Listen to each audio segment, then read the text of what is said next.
We made it, guys. Saturday night, movie night with the boys. Welcome to the NYXUS podcast. Keats from Knightfall, Mark, owner of the Hathway House of Horror. Welcome. Thank you for having me. Good Hey. morning, good evening, good afternoon, wherever you are in the world. Right? I will echo the sentiment. Thanks for having me, and I'm so happy we're able to do this again. Mm. I mean, same.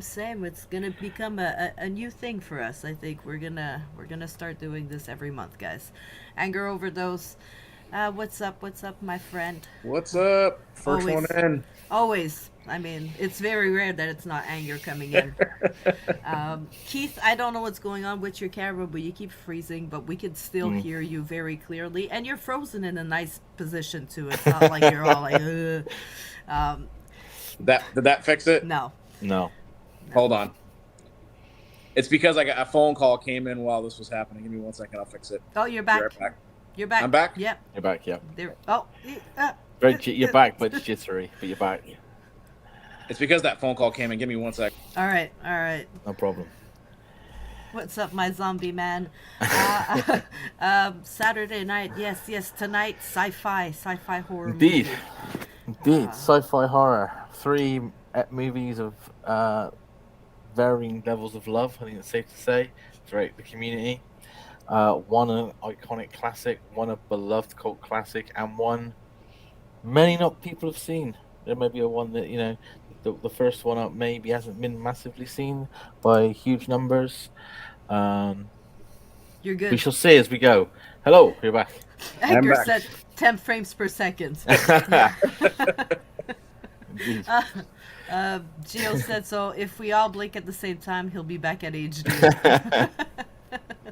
All right. Well, disclaimer to start everything. Sci-fi is so not my genre of movie.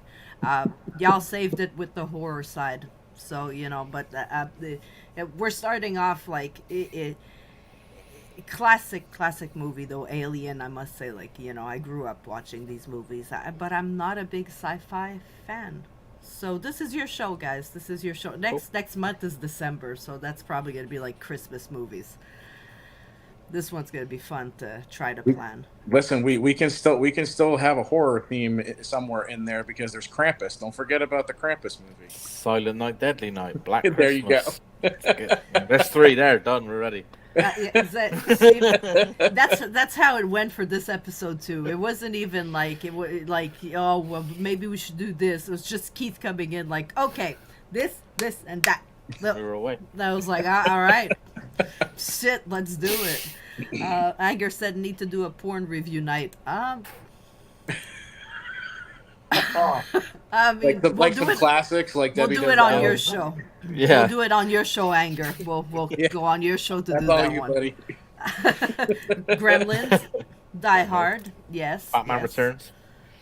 Yeah, me and Manda That's has every year we have the argument about Die Hard. And yesterday night, I turned Hulu on and I was like, "Oh look, it's Hulu Christmas movies." First movie was Die Die Hard, and Hard, I'm of like, course. Listen, And Die Mr. Hard 2. Mr. Willis. Die Hard. Mr. Willis put that one to bed though. He put in a video. He stated, "Die Hard is not a Christmas He movie." did. But it is in this house. "It's a Christmas movie, just like Home Alone is a Christmas Yeah. movie." Yeah.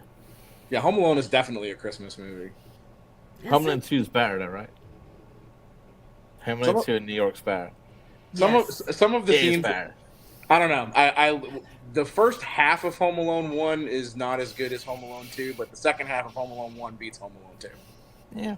I can see where you're coming from with that. That's next month anyway. Let's come Yeah, back. let- Come let's back. Well, we'll come back. I'm a bad host, guys. So the first movie is going to be talked between these guys mostly, because I didn't have a chance to watch it, and the movie is Event Horizon. Event Uh, Horizon. Classic. I promised Keith that when I do watch it, I will do a reaction video so he can Yes. see me Mhm. watching it. Yes. We need Yeah. to see those reactions to some of the absolutely jacked up stuff that's in that movie. That alone is a show. That could be a show. Just your reaction to the film. To the What? movie. Yep. It's going to be like a YouTube special. Yeah, Event Horizon, a film ahead of its time if ever there was one. Made no money, was universally hated, And then over time, people went, "Wow, this is great. What was I thinking?" Cult classic. Absolute cult classic. Paul W.S. Anderson, who directed it off the back of Mortal Kombat, I believe. Inundated with offers for movies, including a certain X-Men movie that went to Bryan Singer, and the Mortal Kombat sequel. Less said about that, the better. Really. And then what did he do shortly after Event Horizon? He did Soldier after Event Horizon, which is where he met Kurt Russell, who's famously said to him after watching Event Horizon, "Fuck the people now. In 10 years, people will love that movie." And he was right. Yeah, he was right. And he was right. It made no money. It was on a budget of 40 million. Well, it brought in about 30, I think. He went on to do the Resident Evil franchise as well. He did. Yeah, he did. I have mixed feelings about, but he made a lot of money for himself and for the movie. For Mila Jovovich. Yeah. A lot of money for him and for Mila Jovovich, who he also married, I believe. Yeah. Yeah. Yeah. Go work if you can get it, I guess. Yeah. So what's the movie about, guys? Give them so, something about black holes and astrophysicists and stuff like that. So. Definitely much more intricate than that. Yeah, it's a lot more to it. I like to call this movie the Hellraiser sequel we never got. Yes. Okay. Completely agree. That's very much my. If I was to explain Event Horizon 20, I go, if you like Hellraiser, this is the Hellraiser movie we probably deserved but never got. Yeah, it should have been number 3. Yeah, very possibly. So it opens up you're in deep space. The Lewis and Clark, which is a salvage ship, is out hunting for the Event Horizon. The crew are in hypersleep and they come out one at a time. And you've got a very thin Lawrence Fishburne as the Captain Miller. Jodie Richardson's in it as well as an engineer. Jason Isaacs plays. Jason DJ. Isaacs that's right. Yeah, Jason Isaacs is in it. Richard T. Jones is in it. James Norworthy, who I've only ever seen in the Always video from Bon Jovi. But hey, that's what he was in. That's how I know him. And there's and ultimately Sam Neill, who is the Dr. Weir. Dr. Weir, yeah, it's hilarious. Yeah, that's not a bad way of putting it either. Dr. Weir, and they're hunting for the Event Horizon. What they don't know is that on the Event Horizon is an experimental, we'll call it warp drive for lack of a better way of putting it, which was created by Dr. Weir. Dimensional Gate. Dimensional Gate works. Yeah, sure. And the ship's been missing for a set period of time, and we find out along the line that it's been missing because it's been in a hell dimension, and now it's back and it wants more guests, shall we say. This film's grim. It's grim, right? Like I'm sure Keith will agree. There's certain scenes in this movie and you go, oh, but it's heavily cut. The original version would have been an X easily. But they cut it down. They cut it down for, an R as they do, and I would love to see an unrated cut. It's sadly never going to happen, no. I would love to see it. Yeah, infamously, all those scenes went up in a fire. You're not going to get a Scream Factory release of the original Event Horizon, sadly. Sam Neill is incredible in this movie. Yes, he is. He is absolutely incredible. He is everything you want from the archetypal, almost vanilla, bland doctor to absolutely terrifying, all in the space of about 92 minutes. Yeah. I can't recommend it enough. It's one of those. If you haven't seen Event Horizon, it needs to be seen. It's it's expertly shot. It's probably the best thing to a degree that W.S. Anderson's made. I'm not huge. I wasn't big on the Resident Evil movies, I'll be honest. And anything else he sort of made down that line. I think he's got talent. I think he's a big guy, but he obviously likes to stick to what he's doing. And what he's doing is 10 Resident Evil movies. Right. Hey, we've all got to keep the lights on, we've all got bills to pay. But as for Event Horizon, very creepy, very claustrophobic, very gory and bloody at times.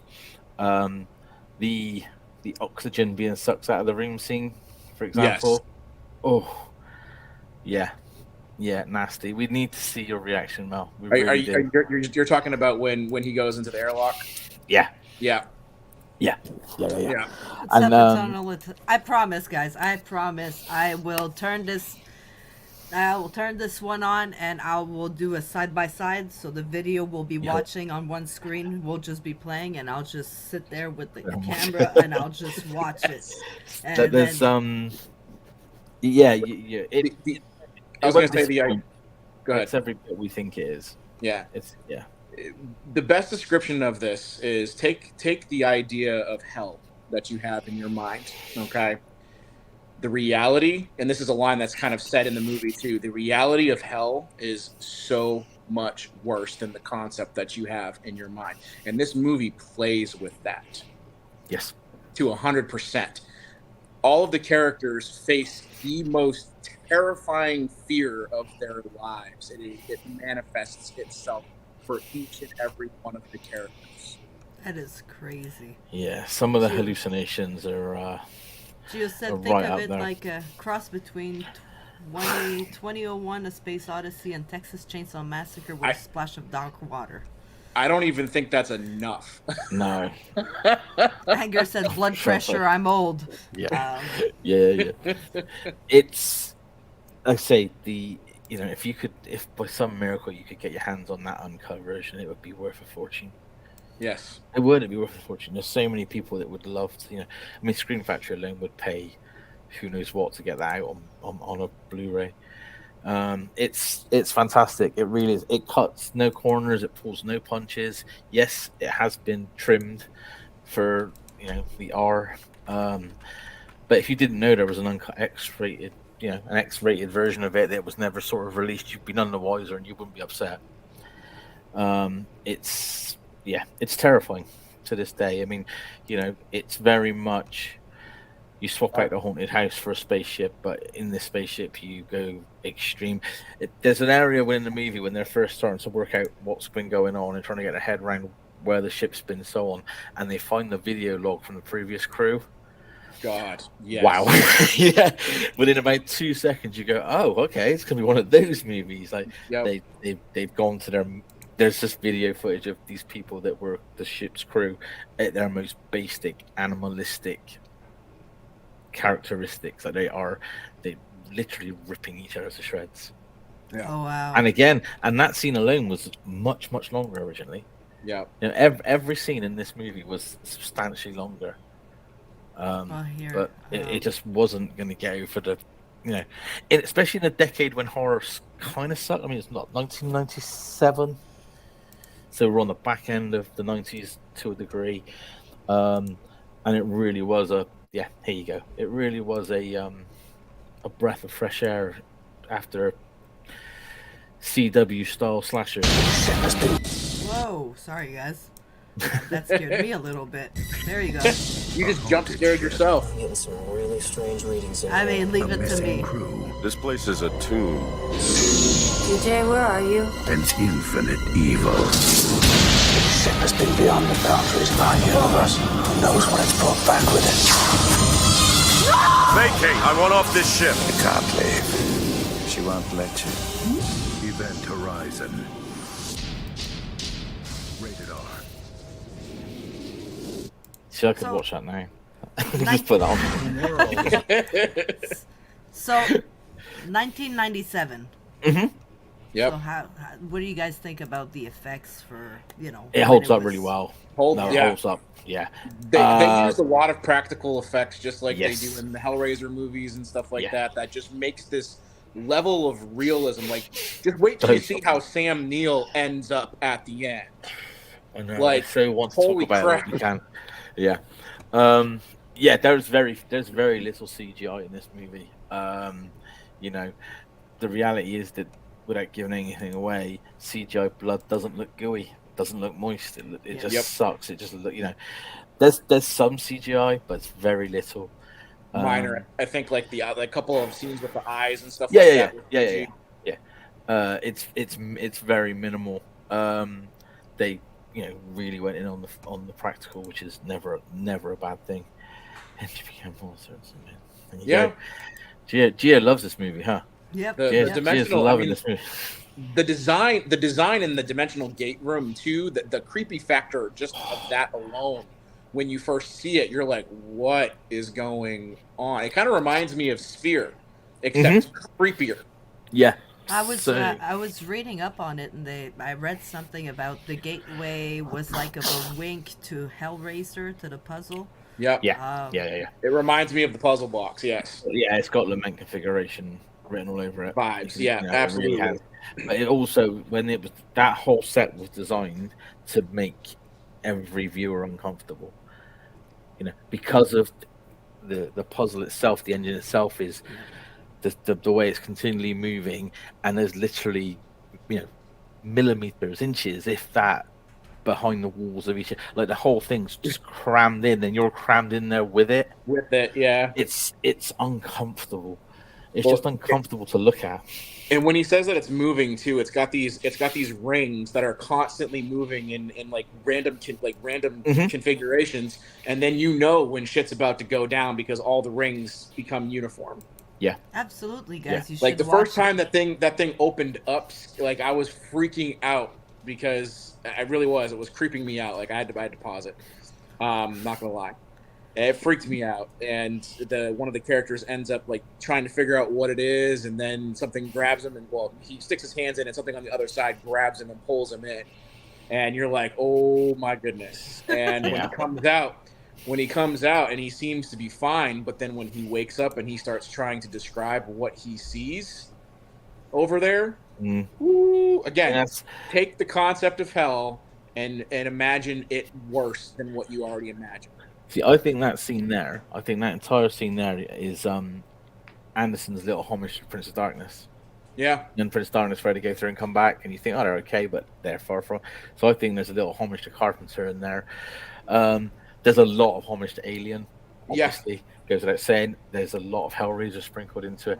But that's not to take anything away from it. It's not a hack job put together using influences from other movies. It's very much its own beast. Right, I agree. I think because he loved the genre as much as he did, yes, he was taking nuances from, some of the great, Alien, those Why would you not? But he took those nuances and created something new with it. Yeah.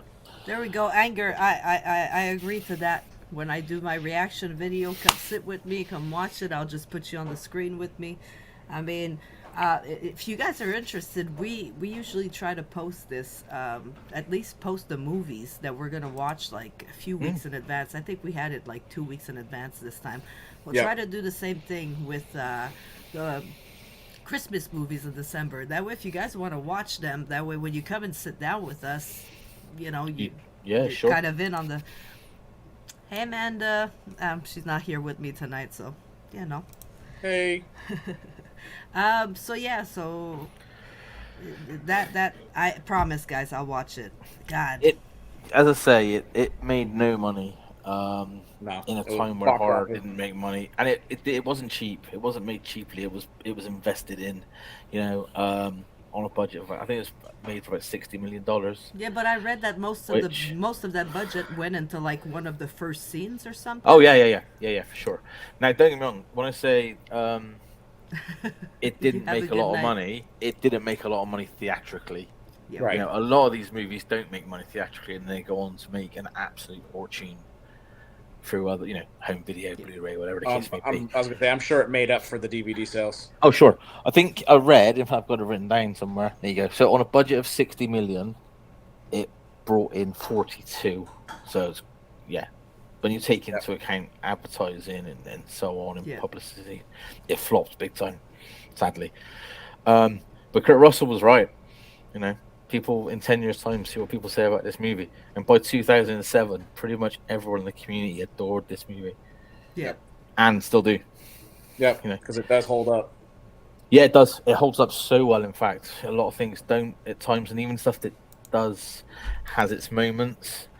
Like I've owned this movie on various formats, and, as technologies move forward, and not at any point do you go, oh, that's not transferred well. It looks phenomenal. It does. Yeah. It holds up so well. It's a 5 out of 5 from me for sure. From the house, we reviewed it a while ago as a request, and I was like a little kid, giddy to get to watch it again and write it up and stuff. So, it deserves to be seen. Right. Even the space scenes with the ship, with when characters go outside the ship, like all of it looks real. It's not like bad CG or bad effects or anything like that at all. It looks amazing. And again, a lot of other films don't hold a candle to the level of what they produced with that. They got a lot out of $60 million. Yes, they did. Squeezed every penny out of that $60 million, which I know $60 million is, in '97 that was a lot of money. It's a lot of money today, but in movie making terms, back then, if a film cost 50-60 million, it was expected to bring in double, triple, 4 times that. So, what I love about it as well is that it is intense, and it is something that it digs into you, but just when you think you can't handle any more of it, it sprinkles a little bit of comedy in. Richard T. James is brilliant. Again, the outside the ship stuff with him when I'm coming home, mama, and all that sort of stuff. Which I know to Mel means very little at the moment, but and it's not slapstick and it's not a comedy, obviously, but it just eases that little tension, a little bit of tension before the next. The scene between him and Dr. Weir, where Dr. Weir is scolding him like a child, for not, but for it couldn't be possible what he was saying was happening, and him getting upset, and then Lawrence Fishburne has to tell him to shut up. Yeah. It's like a petulant child, but he's far more sarcastic. It just sprinkles it in just here and there, and it's predominantly him and he's flirting with Jolie Richardson's character Starks. On $60 million for a music video. I agree with that. I'm sure it keeps. The banks of St. Andrew trash can snares. Oh my god. But I think I missed the good one. I mean, Alien is a good movie. Like I said, it's just not my, it's not my genre of movie. Alien was a good movie. Let's talk about the second movie. We'll keep Alien for the end. Pandorum, man, that one I watched. So, I chose that one because it was definitively different from the others, in a lot of ways. And I wanted something that was going to be contrasting because again, Event Horizon takes little themes from Alien, where Pandorum is kind of more of an all-out different style of film. It's pretty much the Descent in space. Yes, it's this Descendants in space. However, I do like the idea of Pandorum itself, where all 3 of these movies deal with the one theme, is that all of these people have to go into these like hypersleep pods, whatever the name of them is. And one of the reasons why I liked Pandorum is because it focused on what happens if there is a side effect to those pods. What if there's an issue with those pods? And in this particular case, the pods can make a person go crazy, pretty much, which is what they call Pandorum. If they don't wake up in the proper manner yet. Right. And what was cool about it is, for a good chunk of the film, I started getting to the point where once I realized what Pandorum was after they explained it in the movie and stuff like that, I started thinking to myself, is what he's seeing real? For the longest time, I thought that maybe the mutants and stuff like that were a hallucination. Yeah, 100%. And there's even a scene towards the end of the movie where it makes you almost think that the mutants were 100% a hallucination. Yeah, it leads you down that road. It wants you to believe that's the case. Yes. And that's deliberate. There's no question in my mind that was a deliberate turn in the story arc to make you think. Again, it's interesting, isn't it? Because the cryosleep, or the whatever you want to call it, the hypersleep, all these movies have that as an element, of course. Now, when I first saw Pandorum years ago and didn't give it a second thought, and then I rewatched it this week. In fact, I rewatched it twice this week. So I rewatched it this week, and when Ben Foster comes out originally, and he's just like not pulling it himself. Yep. To me, I was like, okay, that's like in Alien. They've got like the translucent jelly, you know, the conducting Yeah. jelly. Oh no, that's layers of his own skin built up over time. Like, to think of that much detail is fantastic. I had to look that up. I didn't know that. I was like, Yeah, I was doing a bit of research ready for tonight, and I was like, if you would have seen my face oh, with that scene when he comes out of the pod, so and clever. you could see So, his skin. I was like, yeah. "Is that? Oh See, no, that's skin." I didn't. It didn't fire me. I just Yeah. took it as, because obviously in Alien, like I say, in these translucent jelly, or in a lot of these movies, they use something as a conducting element Right. for the hyper. So I just took it as it was part of that, and it wasn't until I started doing a bit more digging into how the movie got made and looking at it through the eyes of the house rather than just through Mark's eyes, and I was like, oh, that's layers of skin. That's fantastic. That's so clever. It But yeah, is. the film messes with you intentionally. It wants Yeah. to take you left when you know you should be going right. Oh, Um, it definitely. 100%, It's yeah. a mind fuck, definitely. It really is. Did you feel the claustrophobia when he falls down the tubing and gets stuck where the other guy died? I don't that- like small spaces, enclosed spaces. So anything and underwater, fucking great. So you know, I kind of hold my breath, or like when I watch something and they go underwater, it's like I have to breathe with them. I'm like, and then I start panicking. And I'm like, you're not underwater, just breathe. You know, like my brain just fucks with me. So that movie was a little bit of a anxiety, which I just finished right before starting this, guys. So It's fresh. Yes. Yeah. Very, the trauma is very fresh, guys. Unlike the skin when you came out the sleeve, Oh, it's fresh. Ironically, to Good tie the one. two together, this movie would never have been made if it wasn't for W.S. Anderson. I was about to say, Nobody wanted it. No one wanted to touch it, and then he endorsed the script. yeah, and he ended up being an Crazy, executive right? producer. Yeah. Crazy. So he obviously has some stroke around Hollywood. He must have, even back then, had some stroke, had some pull, because no one wanted to touch it. Because it was put into production hypothetically, but again, no one was interested. And then once Anderson vouched for it and they put it into some sort of pre-production process, they hadn't even cast anyone at that point. They brought Ben Foster and Dennis Quaid in a full year later. Oh wow. A year, like, that's unheard of. Like, you wouldn't, you don't go to whoever and say, I want to do this, but I have no idea, and we'll worry about the rest of it once you give me the money. But that's what they did, and It worked. I don't think, it worked. I mean, I forgot Dennis Quaid was in this movie. I'll be honest, I did. Yeah. And I also, it's been that long that I forgot about what- the twist. Forgot all about it. I was like, oh yeah, of course. The The one who it plays took me a while. the one who plays Gallo, Cam Giganet, too. When this movie came out, he had just played James in Twilight Okay. as well. So people went to see this movie for several reasons, because you had Ben Foster, you had Dennis Quaid, but then you also had Cam Giganet, who was that character in the first Twilight movie, the evil vampire that was ready to kill Bella on sight, Yeah. Okay. which was probably the best thing about the Twilight movies, if I'm being honest. I haven't had the pleasure or pain. It's painful. It's painful. Yeah. I read the books before seeing the movies. I was actually a fan of the books, except the fact that he glitters. It's not a vampire. No. But I during Halloween week I had a vampire on the show, right? You did. I saw that Yep. show. Lucretia Death was there, and she Yeah. explained he's probably a fairy vampire. That makes Real- sense. That Yeah. actually makes complete sense. I had to rewind the YouTube feed a little bit, and I was like, back. No, but It James, was a really interesting show, though. She was a very interesting lady. She's Very she is interesting. amazing. Yeah, Yeah. she'll be back at one point for sure. awesome. But yeah, Cam's character in Twilight was like, he was a real vampire. He was the only thing in that movie that I thought was legit. I genuinely thought it was Hayden Christensen.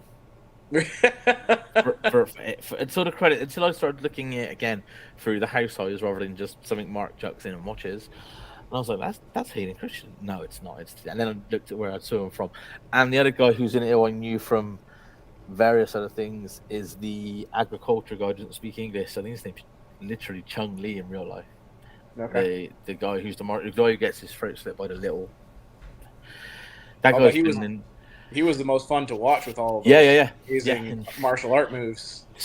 been a stuntman and villains in all Those sorts of movies for mutants, years. though, you know, The costumes, like the makeup So good. artistry on the monsters and the mutants, though, that was amazing. That was one of the things So that good. got me with that film. Do you know what did it? For me, the best because it reminded me a little bit of Mad Max as well in that respect. There's a bit had a bit of Mad Max about it, but their entire noses are missing, and the cut starts there. I love that. I love this. It looks so cool. I loved it. I thought it was great. And I it's love the definitely a better explanation. movie. I love the explanation behind how that happened with the pods. I mean, the pods, the medicines that they had to keep pumping through them had a certain percentage of them that actually kind of reminds me of Firefly, to be honest with you. They had like a certain amount of people that were basically transformed. But the reason behind that doesn't become apparent until the very end when you realize just how long. Yes. Yeah. The twist is fantastic. It's very rare that a twist gets you completely, and I have to admit it did. Felt a little bit like Riddick as well. Yeah, they pulled a bit of Riddick from it. I think it's safe to say, or put it into it. It's safe to say, for better or worse in that respect. But those costumes were so good. Yeah. The effects again, practical effects can beat it. Those mutants look slimy. They look wet. They look, you know what I mean? Like which is probably Vaseline or something that they put on. Yeah. That's what I mean. You just can't beat practical effects. You can't. No, it's realistic. And in this day and age, they're probably a lot cheaper as well. Pitch Black was Pitch Black was. I love all the Riddick movies. I don't care if anyone gives them any kind of hate at any level. I love them all. Keith don't care. Keith don't care. Keith's a Riddick man. He said so. One of my favorite anti-heroes of all time, because he's not a hero and he's not a bad guy. He's an anti-hero. How to turn a cryopod into a sandwich dispenser. We should have done a little a moment for Pitch Black, maybe. Yeah, we can still do that because we'll have time. We'll have time. Yeah, we'll have time. If I can stay up, you guys can stay up. We'll have to try to do one on normal times for Mark, which will be good. really early Honestly, for us. It's all good. Honestly, it's fine. I wouldn't be ready at 7 o'clock. I'd be like, oh yeah, I forgot. I'm still halfway through my day or something. This actually early. Suits. Yeah, this suits me. It's much better. There you go. Well, here is Pandorum for you people. Let's play the trailer real quick. They're short, sweet, 32 seconds. Yeah. Where's the rest of the crew? They're all gone. Quiet. Hello? Those things. They didn't see me, human. Run! They're fast and stronger than you know. Oh my god.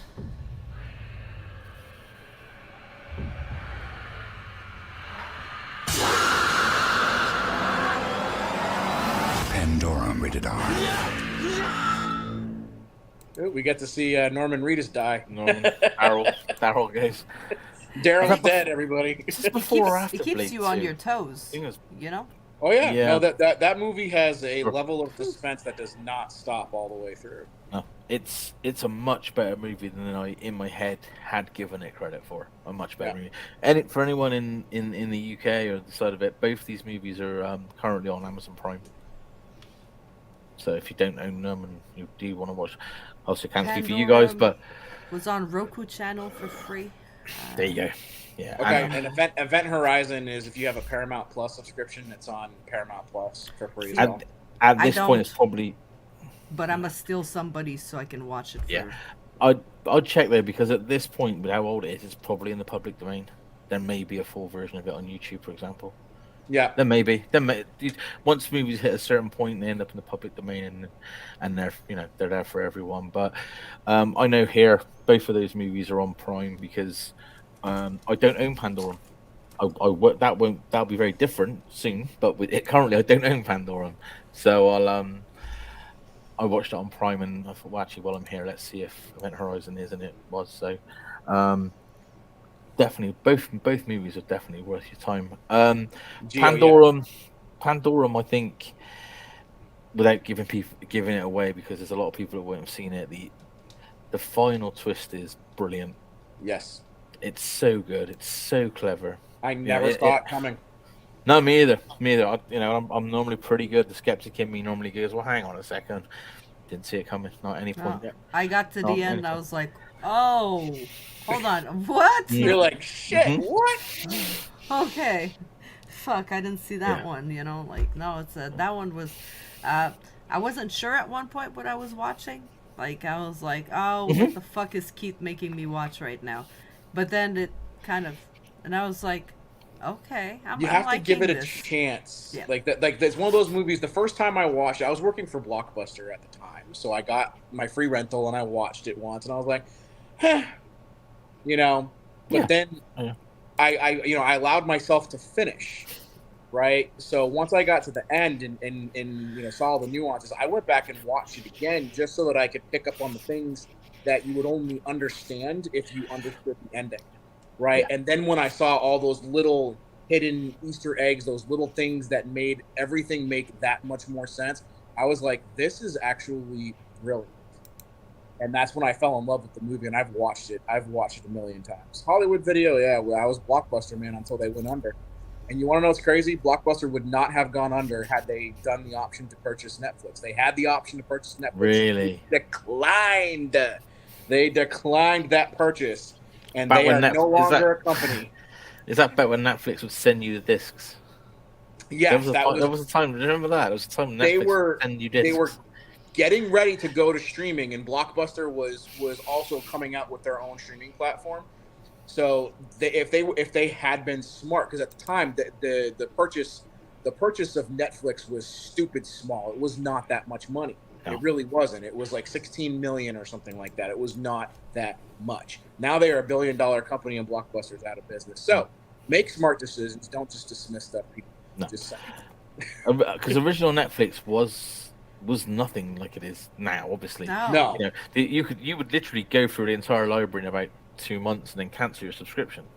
Yeah, and then go back in like a year's time. It was Redbox basically, but Redbox, yeah. So you wouldn't get, you just wouldn't, it's not Netflix as we know it today, and the other 15 streaming services are available. Yeah. Or whatever they are at this point. It drives me crazy, and then they split all those movies. You know what I mean? Yeah. So I was like, I'm good with Alien. Alien was on Hulu, and then I caught Pandorum on Roku channel. So I was like, okay. And then I'm looking for Event Horizon, and I'm like, I purchased all three of those movies ages and ages ago, and I purchased the director's cut of Alien. I wasn't copying them, I swear. No, none of us were. None of us did that ever. No. That was never a thing. No, everybody's honest. Nobody would do that. Alien's gonna be the fun one to talk of. Because that one I had a little more time. I actually have a few questions for you, just to do a little bit of trivia, just to make it fun. You guys realize that like 3/4 of that cast is not no longer with us. If you think about it, the only 3 that are remaining from the original cast, including the actor that played Alien originally, is Sigourney Weaver, Tom Skerritt, and Linda Cartwright. That's her name. Veronica Cartwright. Yeah, Veronica Cartwright. Yeah, it's true. Alien is my second favorite movie of all time, of any genre. Has been for forever and a day. It holds up ridiculously well. I love, don't get me wrong, I love Aliens. I don't mind Alien 3. I think it's better than, if you can see the actual version that Fincher wanted to produce, I think it's better than it maybe gets credit for, and so on and so forth. The versus movies are what they are. But Alien 1 to 3, and even Resurrection's a bit of fun. The underwater stuff in Resurrection's brilliant. But Alien remains my second favorite movie of all time. So first is first is clean, that's right. Yeah, Empire Strikes Back. Ironically, that's a good one. Man, you guys are gonna kill me if we do a Star Wars time. Oh man. I'm gonna Choose be your like word. this. That's in May. You realize that if we do this, Yeah, we got a in bit May, of time. We got a bit of we time. have to do Star Wars. We got a lot of time. I mean, it's not technically horror, so you could use that to move away from it. But Are I mean, you guys actually gonna be the first ones to make me actually watch Star Wars? have you never seen a Star Wars movie? May the I've Fourth. tried, guys. Revenge I fell the asleep. Sith. In the galaxy far, far away. A lot of this should have been asked in the introduction to this podcast, shouldn't it? It's like some sort of questionnaire should have been put in place first. it's like on Netflix. You know what I mean? Like there's a show called The 100, and a friend of mine was like, "Yeah, you gotta watch it." And I started watching it. It's all in space. And I'm like, No, She's it starts in space. just wait, they're coming to Earth. Yeah, I've watched Okay. the whole series. I loved it. I was like, okay. I don't know why my head doesn't wrap around, but I promise I will do. You know, Maybe that- just that- the that maybe just show- the original three. Maybe just the original three, 4 to 6. yeah, I think 4 to that's- 6, because the last 3 I did not care for. Yeah, I'd rather see? have them than not, I guess. I'm down for Star Wars. I would- all I would- live and I- in costumes. I would rather take the Timothy Zahn book trilogy as 7, 8, and 9 than what they put. See? Sure, I want them for Star Wars. There you go. Well, that's May sorted. We've only got a few months to fill now. Yeah, Yep. May. So December's We'll do that in sorted. May. December's sorted. May's kind of sorted, it would appear. So We'll talk all things Star Wars in May. maybe we have to do 2 shows in May. I'll Maybe bring- one horror, one Star Wars. There you go. I'm mean- down for that. I'll bring all of you guys in. Like, all of you guys are gonna be there, and I'm just gonna be in my corner. Maybe I'll start crocheting or something. Hey, I have the Imperial emblem and the other side emblem on each of my calves. So the back of my legs are 1 and 1. Yeah. I've sold a lot of my collector's Good. items, but I'm still holding on to episode 1 and episode 2 figures still in their packages until they Wow. gain a little bit more value. But I've sold all of my 70s, 80s memorabilia that I had and made quite a bit of money off of it. Not I'm gonna sure. lie. Yeah, I'm sure. I have no doubt. Yeah. Okay. I'm it's Star Wars. Like I So say, Empire May Strikes will be Back's my Star favorite. Wars. Yeah. So we're doing it. We're doing We're it, getting there, guys. see? We'll have a whole schedule soon. That's quite Yep. scary. We might even start doing it more than once a month, depending Hey, why on not? how everything goes. We'll see. Yeah, We'll see where people everything like it. brings Let's do us. it. I mean, That's the main thing, isn't it? If people like it, we'll do it. But yeah, Alien. Alien made so much money. It made so much money. So Yeah. Alien came out in 1979, 70 and years. you, from what I can gather from reading, I was 1, so I had no preference. I had no idea of 1. No, I was 2 actually. I was born in I wasn't 76. even conceived yet. There you go. Yeah, I was 2. I was born in. Oh man, I'm so old. Yeah, I was born in 76, so I had no preference at that point. But from what I can gather, people were either Star Wars or Alien. You either like the light, bright fantasy side of it, or the gritty, dark industrialism of Alien. Oh, I love Yeah. both. I love both, I have to admit. But I think at the time, people didn't, to a degree. Right. So yeah, 1979. Now, bear in mind, it was made for $11 million in 19. That's a lot of money in 1979. That's Look at those huge. sets. They were very resourceful. Made 184 million. Yep. Theatrical Oh. box office alone. Wildly. Global theatrical box office, $184.7 million in 1979. That is Yep. completely That is- fucking crazy. I know, right? And I mean, what- as and I what say, a cast. yeah. Ironically, the thing about the cast as well, if you go back in, I remember me, first time I saw it, obviously Sigourney was a relative unknown, if not a complete unknown to many. And you're watching it and you're going, okay, Yaphet Kotto's a Bond villain. He's going to be cool. Yep. Most people knew Harry Dean Stanton as a name. Tom Skerritt was relatively well known. This started upon John Hurt as a treasure. You're Yep. thinking, well, who's dying? Ian Holm, similar. You Yep. think to yourself, well, where's this going? Because this cast is stellar. And ultimately, they all go. The only person you could argue wasn't, I guess, at the time would have been Veronica Cartwright. Veronica. Yep. Everyone else is grade A. In anything they've done. I mean, John Hurt was the Elephant Man. Yeah. It's insane. But And then you've got Ridley behind the camera. Yeah, and then Ridley to this day remains my favorite director. Yep, I agree. He's made so many good movies. Yeah, there's the odd hiccup here and there, but that happens to everyone. Yeah. But Ridley remains my, just if you're just talking film in general, like if you're just a cinephile for it, then Ridley remains my number one director. I mean, Prometheus is beautifully shot. Yes. Everyone has different opinions on Prometheus. I don't have an issue with it. I think it's a perfectly good movie. I thought it was fantastic. But it is gorgeous. It is. I mean, shot. Yeah, Gladiator's the same, and so on and so on. Yeah, Haven Coven, yeah. So I mean, the cast is crazy because, like you say, you're thinking, well, John Hurt's a star. Yaphet Kotto, as I said, the Bond villain, he's a star. It's crazy. But damn that movie's scary. Even to this day, that movie will terrify you. The pipes go at just the right time.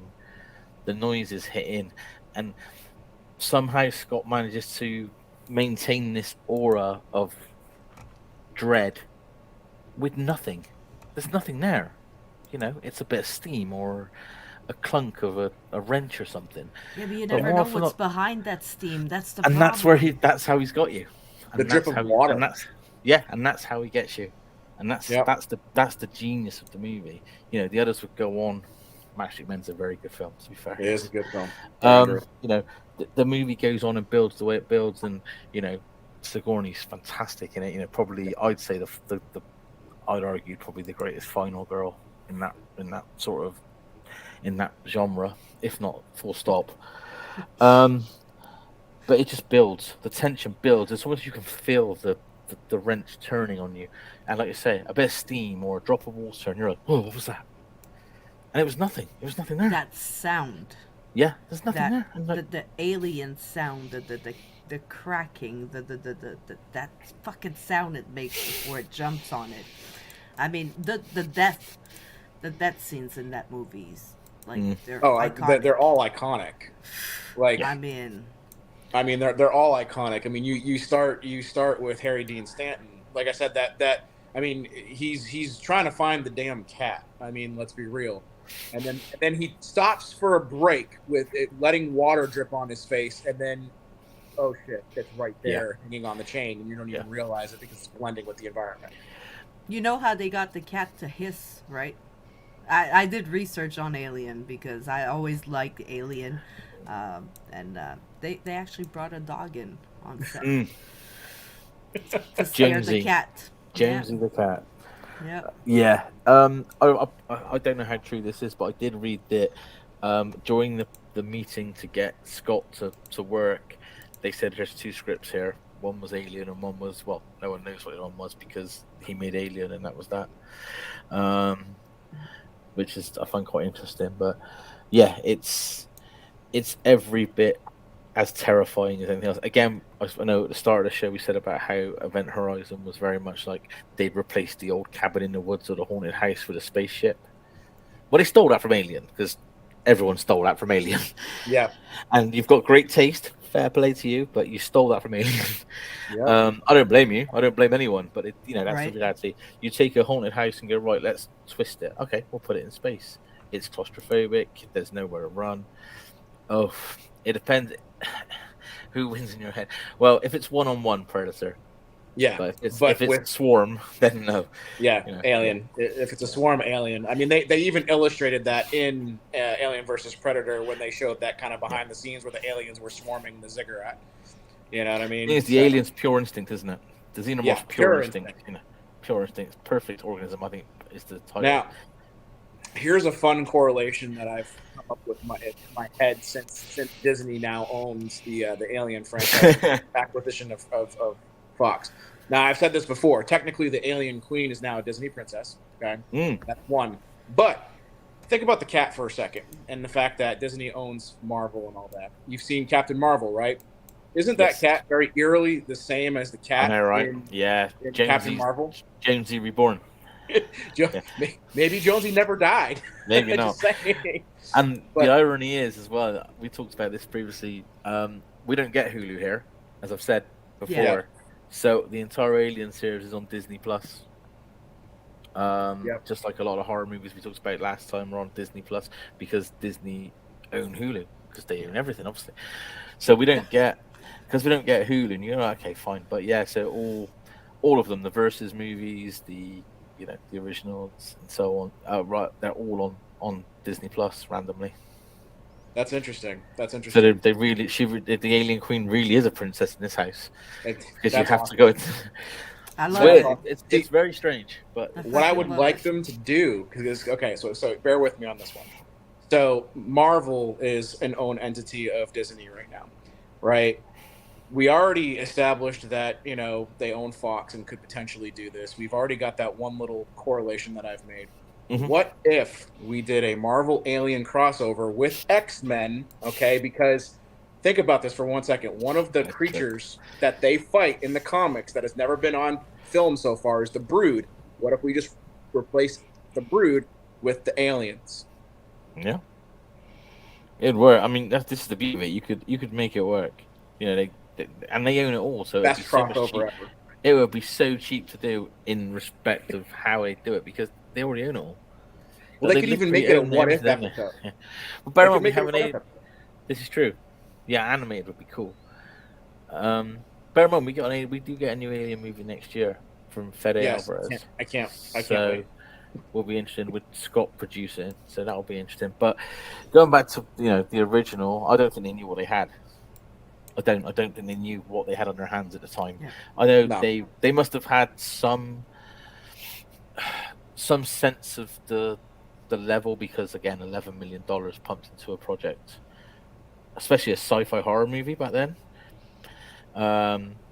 But to make the money it did and create the franchise it has, and for a lot of people, it is the pinnacle as well.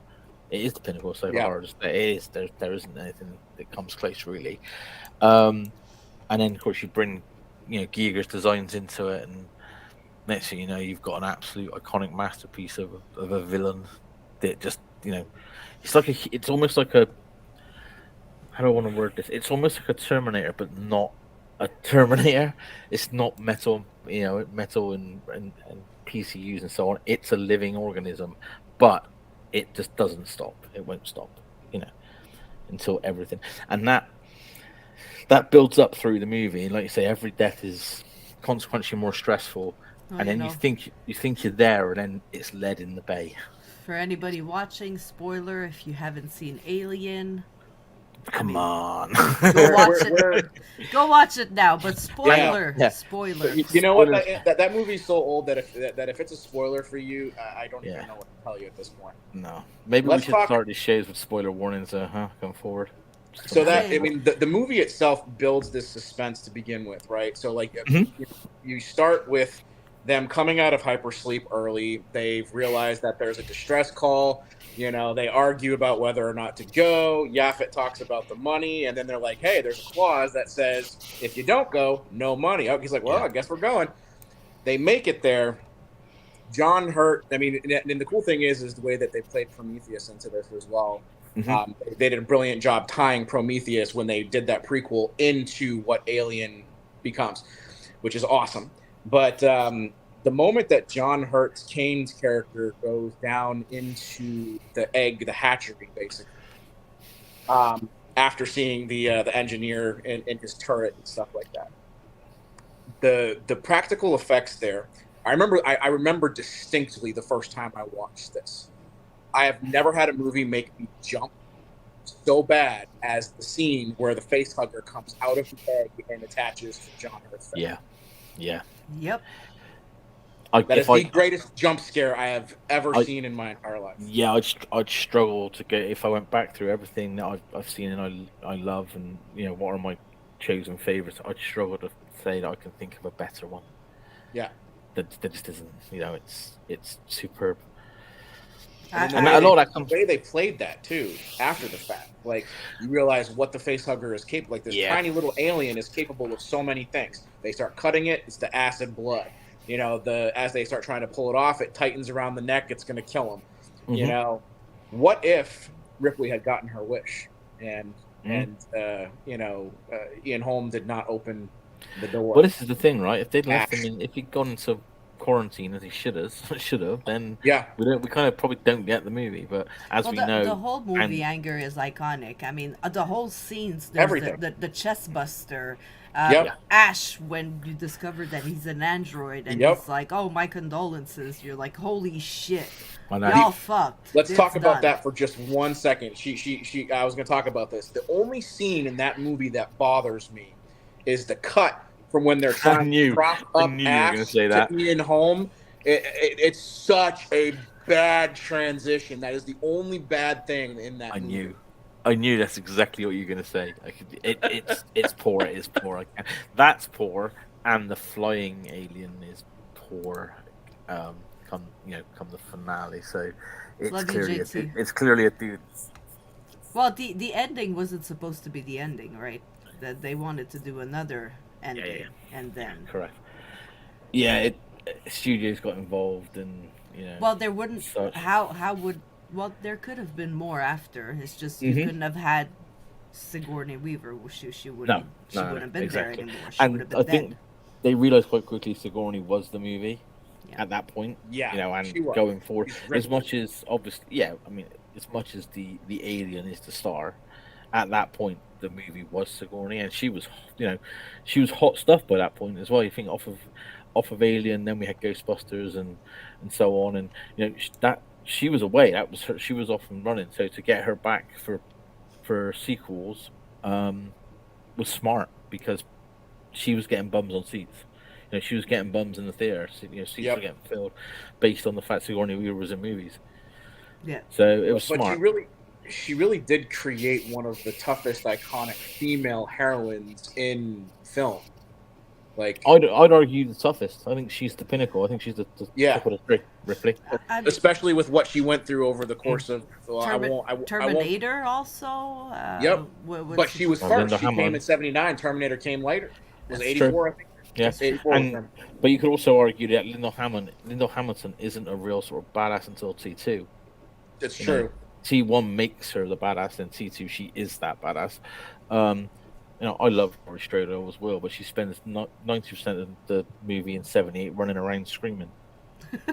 She does. That's the fact. She does. She Yeah. runs from door to door, and that's the role. I still love her to pieces, but Yeah. I believe Ripley could knock me out and not even break a sweat. I generally think she's a badass, and that She is a badass. She is a badass. she is. And obviously the series goes off, goes from strength to strength. I think it was 8 years later before we got Aliens. It was a long time. James Cameron was on board, but he said, "I'll do it when I'm ready," and it was a very long time. And it's a vastly different movie, and for a lot of people, it's superior. I don't think it is personally. The horror guy in me has to, say the Alien takes the. They took it much more like it's not as suspenseful. I mean, there's still moments, don't get me wrong, but it's not as suspenseful as the original Alien. It's more action. And I think that's smart though in a way, because if you know you cannot better something, don't try. Do something else. Right. Yep. Take it somewhere else. I do love Aliens. He I do love. couldn't have brought something like Alien. He had to bring his own twist on it. He had to, for sure. And he did. And I actually love the way that movie, with Paul Reiser. I love the way the second one starts with him, convincing her to go back, which he was like hell no at the very beginning, and trying to warn them, and then you realize that all the company cares about. If you think about the company, knowing what we know now with all these films that have come out, we knew the company knew about this the entire time. This was all of course, to try and get a weaponized creature that they could use. The genius of the second one, above all of anything else, is the fact they set it so far in the future. Yeah, because they don't have to, again, back to the start of the show, cryosleep, cryogenic, hypersleep, whatever. Well, how do we deal with, her family and her this? Well, we'll set it 200 years in the future, no problem, job done. And then you go, you're away then, aren't you? They can go, well, your daughter died when she was 60. That was 100 years ago. Right. Yeah. It just, there is no conversation about Ripley's life prior, because she's been in a tube for 200 years or whatever it is at that point. So clever, so smart. It just takes that away from it. It negates any any ties that make you go, well, hang on a minute, where's the continuity? Because that's what people like us do. We go, where's the continuity? Right. And they don't need to. They knew that people were going to ask questions, especially after 8 years. And you go, well, okay, we'll just, she's been in cryo sleep for this long, and anything she had before is gone. Yeah. Very clever. I got a few questions for you guys about Okay. Alien. Cool. So it's just a few questions, so let's see if you guys can get the answer. At the end of Alien, what song does Ripley sing before she kills the xenomorph? What? Oh, crap. The song? She sings it again in one of the other movies. I can hear it in my head. I just can't think of what it's called. Yeah, I know. I just watched Alien again last night. I never committed what the song was from memory. No? You Are My Lucky Star. Yeah. Okay. She sings it to the cat. Yeah. Gio said, bite my tongue. I think there's so much going on in that movie. By the time you get to that point, you're exhausted. Yep. Yeah, absolutely. Let's see. This one changes depending on what movie you're watching, but we're talking about the first one, Alien. Okay. How many digits does the xenomorph have on each hand? Like on, let's say, one hand. Isn't it 4 in the original? I think it's 4 because when he reaches out, you can see there's like three hands and what would be classed as 3 fingers and a thumb, or is it 4? I think it's 3. It's 6. It's okay. Is it really? Yeah, 6. Wow, They say that it changes. The xenomorph warriors have different variation of number of types of digits. Okay. 6. Wow, I didn't know that. Yeah, I generally didn't know that. I can't even say I was aware. I had no idea. Well, you don't see them a lot. That's what I'm gonna say. No, you're When right. The only time you see the hand. No, the only time you see the hand is at the very end of the movie when it reaches out to grab her when she's getting ready to go back to sleep. Did we not see the hands when he reaches for Tom Skerritt, when he reaches for Dallas? Briefly, that's so quick. Dallas. I mean, that's like very a half quick. second. Yeah. It's lightning quick. You see it longer at the very end. Well, it's crazy when you think that it's somebody that's in that suit. I mean, what's the guy? The guy was like, I have it here, Bolaji Badejo, graphic artist who was discovered in a pub. I mean, they saw him. They were like, holy shit, the guy's 7 feet tall. Mm-hmm. So they were like, okay, he fits. He did Tai Chi and mime lessons so he could start moving. Yeah. And think about it, 1979. The reason why we don't see full-on xenomorph, and they say it, is because they didn't have the, it's side view. It's really quick. It's just, There's only one scene in the whole movie when it looks like a guy in a suit, and that's at the very end. That's the only time. When he's outside of the ship. The floating away. It clearly is a guy in a suit at that point. Not, I mean, what are they going to do realistically? 1979. Exactly. So, again, $11 million, which was a huge amount of money, but they squeezed every penny out of it, every cent. Oh yeah. What I love about it as well is, sorry, I just realised, have you got more questions for us? Oh yeah, just gone off on a tangent again. It's okay. Sure. Go ahead. Okay. Yeah. One of the things I love about the movie as well is that they're all like day-to-day people. If it wasn't for the fact they were in space, then you'd have they'd be truckers or they'd be mechanics or whatever. Like, they're not Jedis. They're not, they're not outside of it. I mean, Yaphet Kotto and Harry Dean Stanton are literally the ship mechanics. Yeah, they'd be fixing cars if this, basically. Yeah. Dallas would probably be flying an airline. It's flying not for an airline. Heroes. Yep. It's all very industrialized. It's all very. They're common people. They're day-to-day people that just happen to live that far in the future that job is available. Exactly. And I love that. You mentioned earlier the blood, right? Acid. Yeah. Do you know why Dan O'Bannon decided to say, okay, we'll just do acid blood? Wasn't it to do with the conversation about just blowing them out of the hole, like blowing the ship up? Shoot him.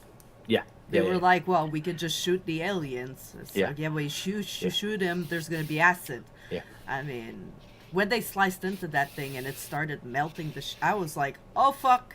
Yeah.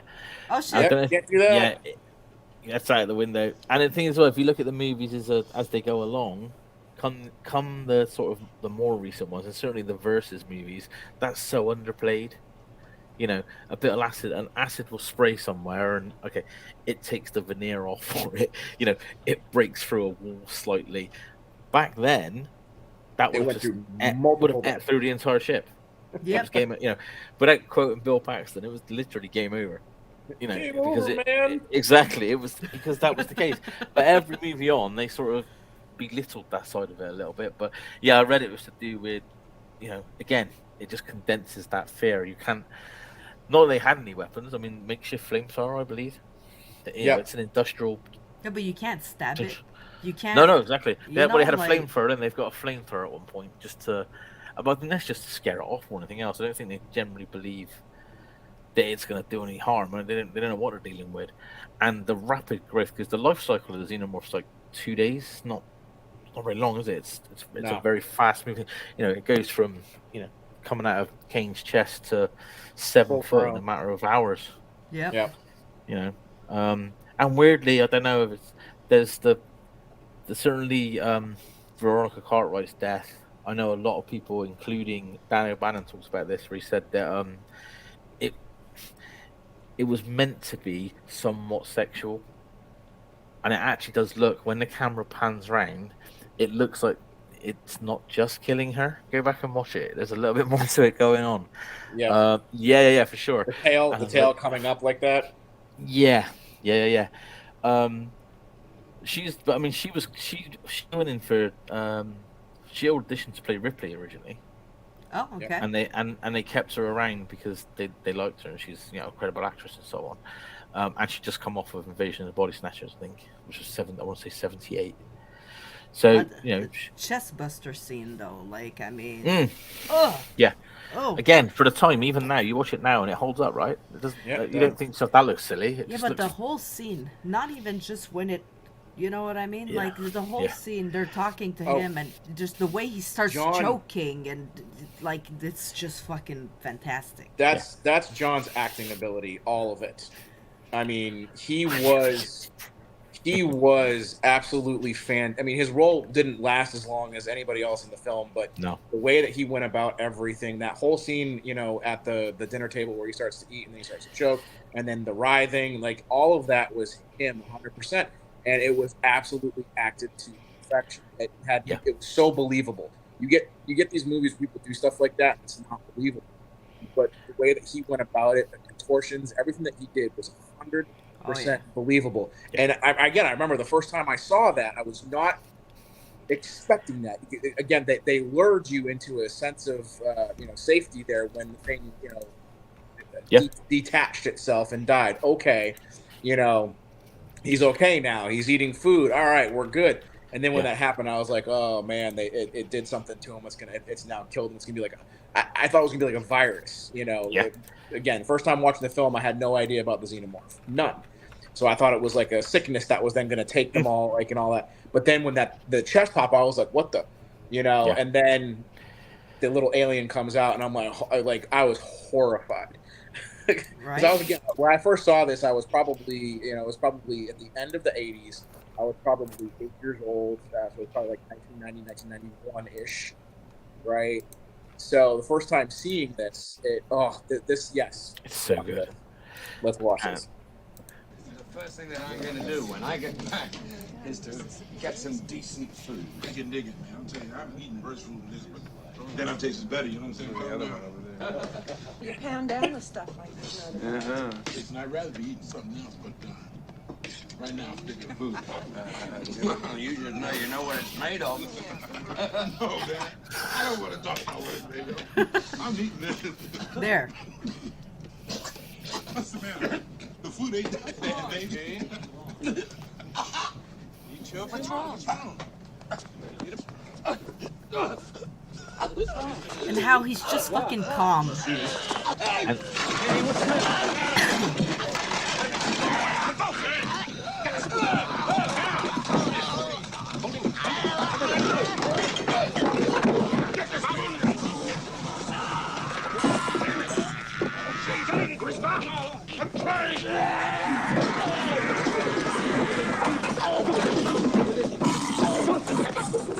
Scream.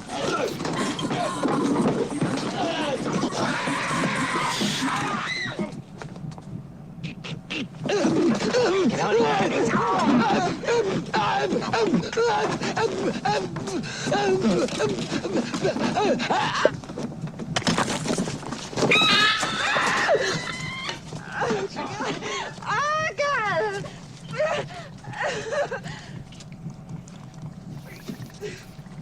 All the way down to the hand He's twitches. fucking The yes! hand. I mean, Yes!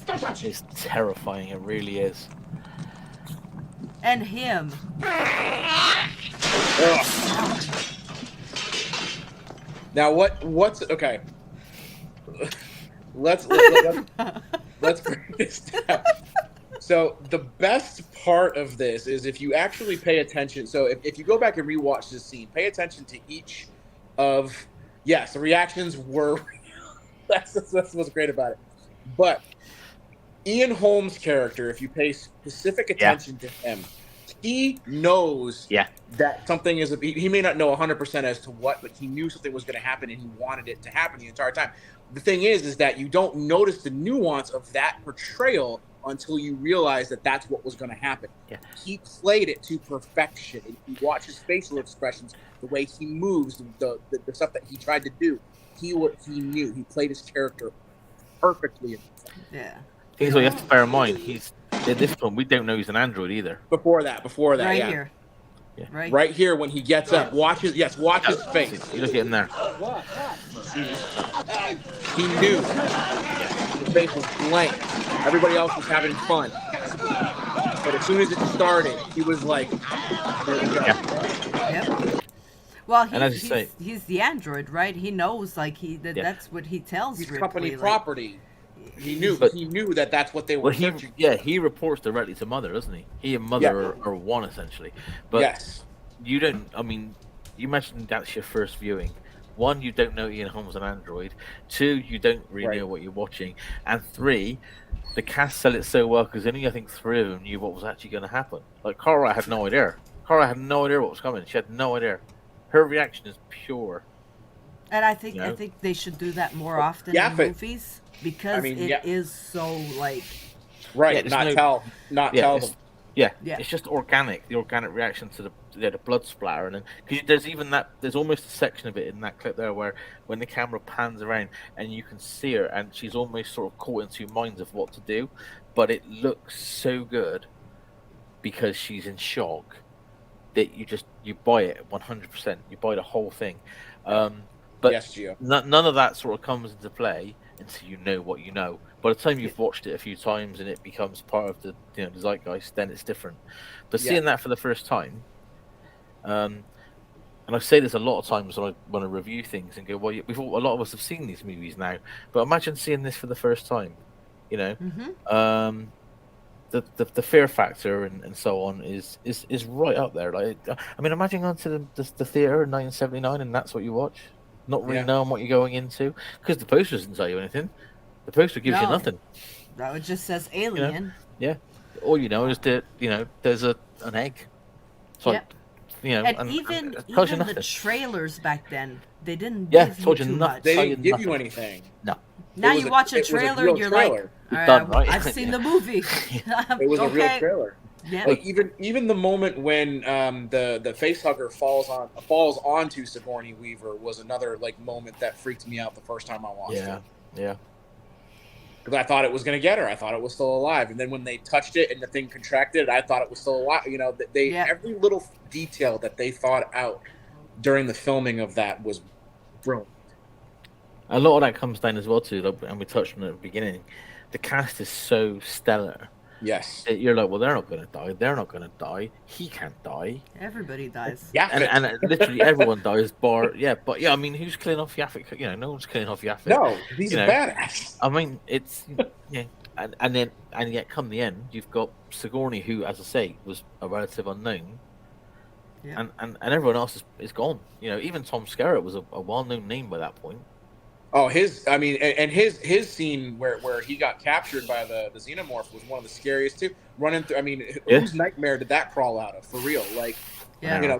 going through the air vent and being told that it's right on him, but he can't see anything, and then he decides to go down the ladder and then look one way and then boom, there it is. But even the other ending would have been good. You know what I mean? Like, Xenomorph was straight through her space helmet, rips her head off clean. As if that wasn't depressing enough, the alien monster would then be seen pressing buttons on the shuttle dashboard before mimicking Captain Dallas' voice saying, "I'm signing off." Then to wait to be rescued, just to be, you know what I mean, fucked when you get there. Well, this is where if they had done that, I still would have done the ending a little bit differently. Like what they did for Alien 3, where they ended up with a new xenomorph inside of Ripley. They could have taken that concept and done that at the end of 1, so that when she returned to Earth, boom, the weapon's there, the weapon gets loose, and all of a sudden Earth becomes the new alien world. Unfortunately, the series suffers quite a bit from, as time going by, Sigourney not wanting to do it. Yeah. But then, because she was contractually obliged, she made him jump for so many hoops. Yeah. So, Alien Resurrection, that whole alien hybrid thing, its mother, that was all her. She famously said and interviewed it, the next time I make an alien movie, I want it to be misconstrued to be a version of God, and I want to have sex with it. Okay, cool. Sigourney, you've lost your mind. Like, we love these movies. Why? Yeah, but she didn't. Alien 3 has no weaponry in it because she has such an anti-gun stance. Yeah, that's why it's set in a prison and there's literally, no, there's nothing there. I feel for Fincher on that one because he really got a short straw. That movie. Gotta be careful who you work with. She's a good actress, but Alien 3 did have a couple of good acting performances, I'll say. So was it Charles Dance? Charles Dance is phenomenal. Plays the Doctor, and his character was amazing. Who was the leader of the prison? I can't remember his real name. Charles S. Dutton. Yes, was good. He also, considering the background that he gives us as to why he's in the prison, he creates an amazing portrayal of that character. Well, that movie is predominantly English, isn't it? The cast is predominantly shot in Pinewood, but there's a Liverpudlian actor in it, Paul McCann, and his entire sub story was cut, and he literally kills for the alien because he believes that God has come to them in the form of a demon. Oh, that would have been so much better. Oh, it's there. You could. It's. I think it's on the producer's cut or the final or something. Not all of it. Some of it didn't make the cut, but and he's phenomenal. And it's gone. The whole they just took it out and went with what they went with. But again, bless Sigourney. I don't think she was the easiest to work with by that point. Sounds a little bit demanding. Let's see. Trivia. Okay. Who were the blue laser lights seen in the egg chamber of the alien ship? Who were they borrowed from? Borrowed from? The blue lights? Like what other movie? No, they were borrowed from a band. A band was doing a set not too far away from them. Yeah, The Who. Oh, I didn't know that. The Who was doing a set not too far away, and they borrowed The Who's blue laser lights. They never went on to do anything. No one knows who they are. Before the movie went into production, what was the proposed title? Ooh, I saw the documentary. I know. Crap. That, if what I've read is correct, there was a few knocking around at one point. They had 3 or 4 different titles. And I can't think of one now. Star Beast. Yeah. Yeah, Star Beast is on the list. Yeah. Can you imagine? Sounds funny. But then so would the second one be Star Beasts, and then Star Beast 3, Star Beast Resurrection, Star Beast versus Hunter.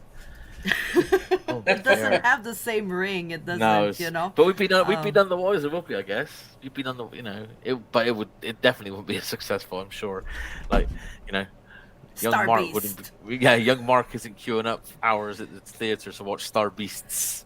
That's for sure. Just, the name is kind of just not. Star Beast 6. More yeah. beasts. More beasts. Story of the beasts. This time it's personal. Oh God, Star Beast, the number of the beast. Oh my God. Now you just This is getting worse and worse That sounds now. like an album title. Right? It is. That's an Iron Maiden album. There you go. So try to remember the first time you saw the movie. Did you guys catch that Ash was weird? No.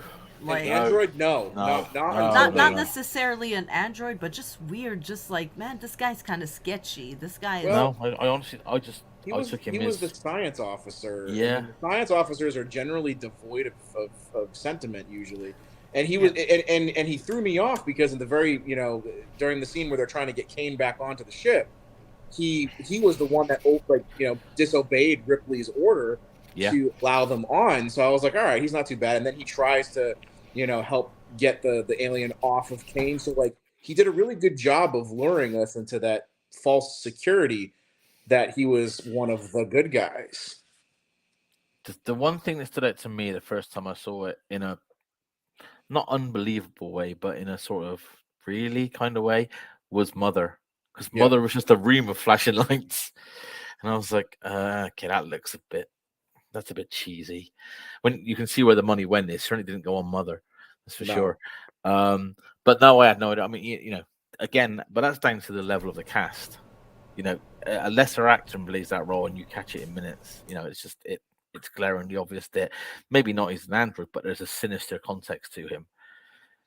Ian Holm is perfect. Brilliant. Yeah, he's perfect. Brilliant. I mean, they all are. That's the beauty of it. That's what makes it so good. He's one of my favorite. I mean, he's one of my favorite actors of all time. Like probably in my. I mean, I top 5 for me.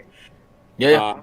And just some of the roles. I mean, of course, Bilbo's without saying, but you look at, of course, his role in Alien, but then you also look at him playing Jack the Ripper and From Hell. From Hell, yeah. I mean, he is scary.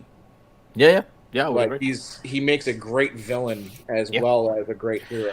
Thing is, he looks like the guy that's why. He looks like someone who you could go, you've had a drink with somewhere. Or he looks like an everyday man. Right. He has that quality. He's an immaculate character actor. Yes. But he looks like he looks like the guy next door. Right. And that's the beauty of it. There's nothing insanely special about the way he looks. No, he is the guy. He could walk past you 5 times a day and you wouldn't blink. You just wouldn't. But he's the guy you would randomly strike up a conversation with at the pub. Yeah, and yet he is supremely talented in his craft. Again, John Hurt is John Hurt just come off of Elephant Man, and there's a treasure. He was an acting beast. John Hurt is legendary. Yeah, for sure. And again, Yaphet was a Bond villain. Right. So his death surprised me too. Like that's the way that he ended up going. I was expecting more of a fight, but then he got so scared of hurting. But don't you love that? Don't you love the fact that it's that human? He tried instinct. to save her. Yeah. And ultimately, none of them. Sigourney aside, obviously, none of them have a chance. Is the reality because they don't know what they're facing. They've gone from that little thing that comes out, and they got nothing to defend themselves in terms of what would you have done? I mean, like if you were in that same situation and you had to pick, I mean, come on, you had to know if you were going to go after the alien, you were going to be the one that dies, right? I mean, that's why he was telling her to run. He kept telling her to get out of there, kept telling her to run. He was trying to save her, knowing that if he got in front of this alien, he was going to be the one that died. And ultimately, because she was so scared, he lost what he was trying to do, and they both ended up losing their lives. But that scene where that's the first time where you really get to see the alien's second mouth like actually do something to someone too, and you're like, God, this thing is a beast of a creature. That's when you realize that they're doomed. Yeah, that's when you realize it's over for them. They're doomed. There's right. You see that thing start coming out, and you're like, oh my God. Yeah. Stuff of nightmares. This is the scene where Dallas dies, where you see the alien hands. So if you guys look quick, you're gonna see the full hand. Is okay. And at the same time, there's another another good instance where Ash is just like, everybody's panicking, everybody's screaming, and he's just standing there like, Yeah. oh Yep. well, It's sucks so to be subtle. you, you know? It's Yes. so subtle. So Yeah. subtle. But the first time you watch it, you don't really Yeah, catch yeah, you on, don't- and then yeah. as you keep watching, you rewatch it, you're like, oh, Yeah. you fucking. Oh, God. It's moving right towards you. Yep. The suspense of this.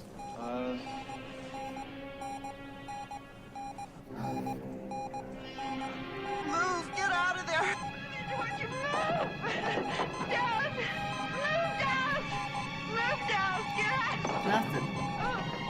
No, not that way. The other way. God. Oh yeah. Dallas? The See the hands are hands? webbed, aren't they? They're almost webbed. Yeah, they're webbed. That's how you can. There you go. Yeah, look. I wonder if I that's don't 'cause he's think- still. It- Gene's there's still 4.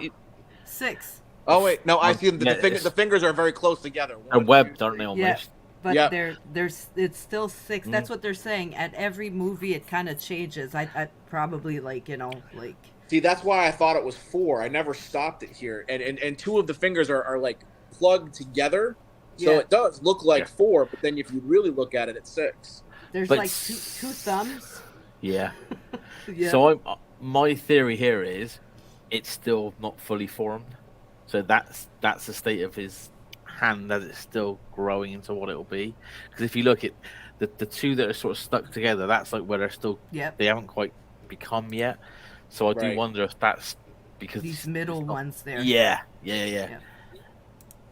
But I do wonder if that's the case.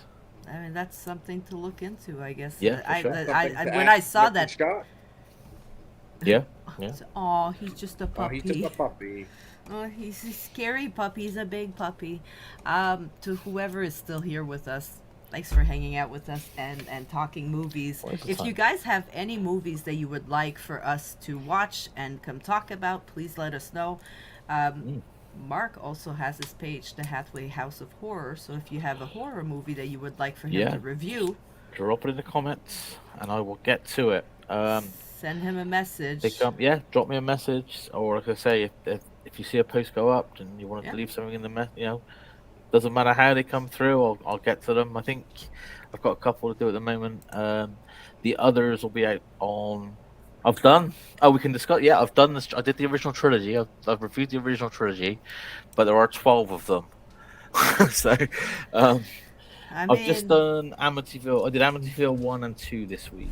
The others will be out tomorrow, which was a request. And I think after that is Children of the Corn. And then we'll be into December then, so it'll be a bit of some festive movies and whatever anyone And wants. then in Really. December, we'll be back probably watching. Krampus was one that I was gonna Krampus, yeah. suggest. Absolutely. I love that movie.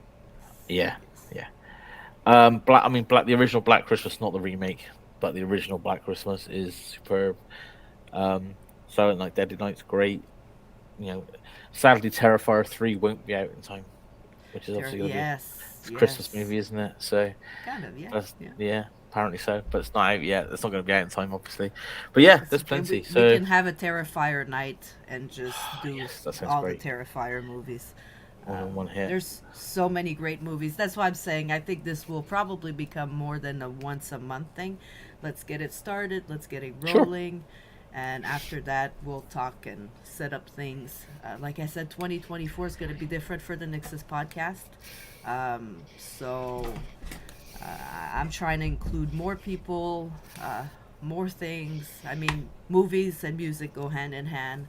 I'm trying to get bars and venues to come talk, and we'll make it really big next year. We'll finish off this year with fun stuff, and then next year we'll build a full lineup of amazing stuff. I'm glad that I got to meet Mark. I just found his page one day on Facebook, guys. It's not even like I was doing the Halloween special, and poop, there Mark's page just popped up on me, and I was like, "You want to do a Halloween special?" Like, you mean the algorithm actually did something right? Yeah, it did. In this instance, my page is less than a year old. I launched the house in March, so I've been running pretty hard since then. 2-3 reviews a week since March. So So it's a lot of work, but it's a lot of But fun. this And year, get to do stuff like this. This year is where social media kind of more like started Mm. up. I've had this page forever. My Melany Nyx page, I've had it for like 6 years, I think.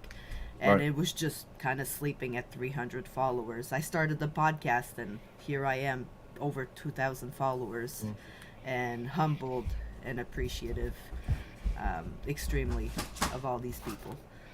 Yep. I feel exactly the same. I'm exactly the same. I started my page with thinking, well, it's for me, and if someone likes it, great.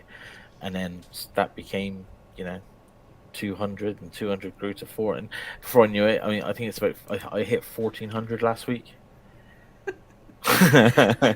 So, yeah, It's incredible. It's fun. No, It you're really not is. wrong. But Yeah, you you're- have you're- to do it for yourself. You Yeah. said it. Yeah, You yeah. said the right thing. It's the same thing as this podcast. People often ask me, "Oh, doesn't it stress you out when you don't see that there's much people?" No, it doesn't. It's not 'cause about that, is it?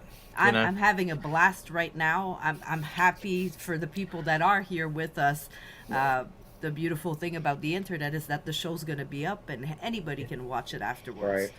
Right. And everything grows over time. I think about some of my friends that have been doing this, since, before social media started to become big, and they're now just beginning to, build too. Mhm. They're a lot of them are in the same boat that we're all in when it comes to this. Because I mean, I started the Knightfall page in 2020, June of 2022, with the release of Waiting for You, and as of January 2023, I had like 165 followers on the Facebook page. And then this year, through the indie community, meeting people like Mel, and I found Death Pigeon, Anger Overdose, Solo Noir, so many different groups out there, and that has just continued to grow. And I've started getting a fan base based off of that, because of people sharing and tagging and all that stuff. And now I'm over 2,000. I think we just hit 2,200. Very nice. With Knightfall too. So it's you just got to keep plugging away at it. That's it, Yeah. and just keep enjoying what you do and put it out for yourself, and the other stuff will follow. You had Yeah, somebody exactly. back there, Mark? I have a Somebody dog knock- who's just moved. Oh, So okay. my dog was asleep next to me, and then he got up and moved, and now he's not there. And I just looked, and he's on the other sofa. I'm kind of glad that we did sci-fi horror tonight, guys. I'm alone in the house. Amanda's gone with the kids, so I'm alone with the dogs. I'm a scaredy cat, so yeah, I'm gonna be sleeping with my door locked and then my bedroom door locked. Yeah. Alien, don't come and get me. No, you'll be fine. Yeah, I got nothing else to do. Well, I got a show now too. Yes, Anger has a show. When's the next one? The 25th of November. He will Okay. be live. They usually play games. It's a super funny game. You make a drawing and you write a saying, and then they make random T-shirts out of them. And you can Oh, actually okay. print the T-shirt at the end. Like, it costs money, obviously, but it's a nice game. We played one time on Discord, and I completely lost it that night. It was incredible. Yep. Anything else to say about the movies, guys, before? Go watch them. Go watch all three of them. Go watch them, all of them. As I say, if you're my side of the pond, they're on Disney. They're on Amazon Prime. Give them a watch, and let us know what you think, what you thought. Pandorum's very diverse, so it'll be interesting to see how people react to Pandorum, because it doesn't have the power behind it the other two do, but it is a great movie. Gio said, I just have my cards. Rhinoceros joined because of your show. I'm happy to hear that. See, you helped one person, and now my heart is smiling, and I'm all happy and giddy. It's like I won $1 million right there. It's this is why I started this. This is the community, the people. I needed to make new connection. I need to have people in my life that were in the same world. Yep. So, absolutely. I'm glad, Gio, that you got one. And There you go. we're going to watch it together, Anger. Like I'm telling you, I can't Zombie wait. Man. I cannot Yeah. wait for the reaction. That may have to be that its one. own show, just a spin-off show. Yep. Like I said, Yeah. I'll post it on YouTube. Like the whole reaction video, even if it's like an hour 40 minutes, I think the movie, something Yeah, like it's that. not. Yeah, they're Do not. it. It'll just be on YouTube, and you guys can watch the, you know, the scenes and see my reaction. I'll do it. I'll do it. Promise. Promise. So if you guys have any movies you want us to review for December, let us know. It's going to be a Christmas special, obviously. Christmas. And yeah. Maybe we could put a poll up. Maybe, I don't know. Yeah. Like one of those. Yeah, so where people can add an answer and then you can vote. Yeah. People can vote on what movie. We'll do that. Then we'll choose like maybe the top 3 or 4. Yeah. We have plenty of time. I'm thinking while we're live, might as well talk about this. I mean, you know, December. I don't want to wait too close to Christmas. No, that's fair. Everybody's busy, so I'm thinking around the 16th of December, just to give you guys a heads up, like middle of the month. The Grinch. I have such. Listen, one of my favorite bands, The Pretty Reckless. The lead singer is actually Cindy Lou Who. From The Grinch. Yeah. Yep, she grew up. Was it is her name Taylor Tomlinson? Taylor Momsen. Taylor Momsen, yeah. I watched The Grinch, and then I went to see it in Montreal in This Moment concert, and she was doing like, you know, the first part of it, and she came out in like her underwear and a tank top screaming, "I'm 18 years old!" And I was like, oh Lord. That's Cindy Lou Who. Like, what the fuck? Yep. She is all grown up now. The original is in my key too soon. Man. But yes, I had a blast tonight, guys. Promise I will watch that movie. Cool. We will talk about it again. But yeah, so guys, make sure you go follow Keith, Knightfall. Follow the Hathway House of Horror. Remember that Keith has a song coming out on December 1st. Yep, Farewell drops on December 1st. If y'all go to my page, there's plenty of links there to pre-save. Please go do that. Music video will be coming out. Hopefully, they shot it today. So I got to watch that for about 4 hours as they were going through the shoot and stuff. It was really cool. And but the video should be up at the same time, if not shortly thereafter, the single releases. That's amazing. Awesome. That is awesome. And Mark, you have some movie reviews coming up this week? I do. Yeah, it as I say, it doesn't stop. I've got The Others coming out tomorrow, and then next week will be. So I tend to drop stuff on a Tuesday and a Friday, work and other life, work life, and life permitting, yeah. But usually Tuesday and Thursday. I'm working through some requests at the moment. Children of the Corn, as I said, is due Tuesday. That will be, I would imagine, and then after that it'll be retrospective time again. So in between the Christmas movies and so on that we've got, a little series by the name of Friday the 13th is going to get the Hathway House of Horror treatment. Because I haven't done it. I don't know how it slipped through, but it has. I've done Nightmare on Elm Street, I've done Halloween, I've done Hellraiser, I've done X amount of these movies. Keep the best for the last. I mean, and yet somehow Jason didn't figure. So I was like, okay. So I love Jason. And the beauty of those movies, I can do a lot of those. Yeah. In my sleep. I know those movies at the back of my hand to a degree. Yeah. So not only will it be fun to rewatch, but I almost know what I'm going to write before I rewatch. So, so they'll be coming through. Yeah. And then again, I'm always open to any requests, anything that you might want to see what I think about it. So on, and I give it my own spin. Yeah, awesome. I'm looking forward to that one because we had a brief conversation about that during the Halloween episode. Yeah, I think it's we did talk about it briefly. Like you say, 4 and 6 are universally loved and can be talked about forever. After that, I don't know. We'll see what happens. We'll see what comes in. Like I say, Christmas will. I like to think ahead, but not too far ahead. Yeah. A couple of weeks max. I know what I'm doing. But beyond that, it gets overwhelming when you think too far ahead, and then oh my god. Yeah. And as for me, guys, I will be live on Monday. I wasn't sure. I had forgotten, but I didn't forget. I knew it was something, but I didn't remember where I had written it. Sarah Tester is going to be here to co-host with me. She's bringing a band called Laniday, who are local around here. So we're going to get to talk to them and hang out. After that, I will be taking a short break. I'll be back in December after I deal with some family things.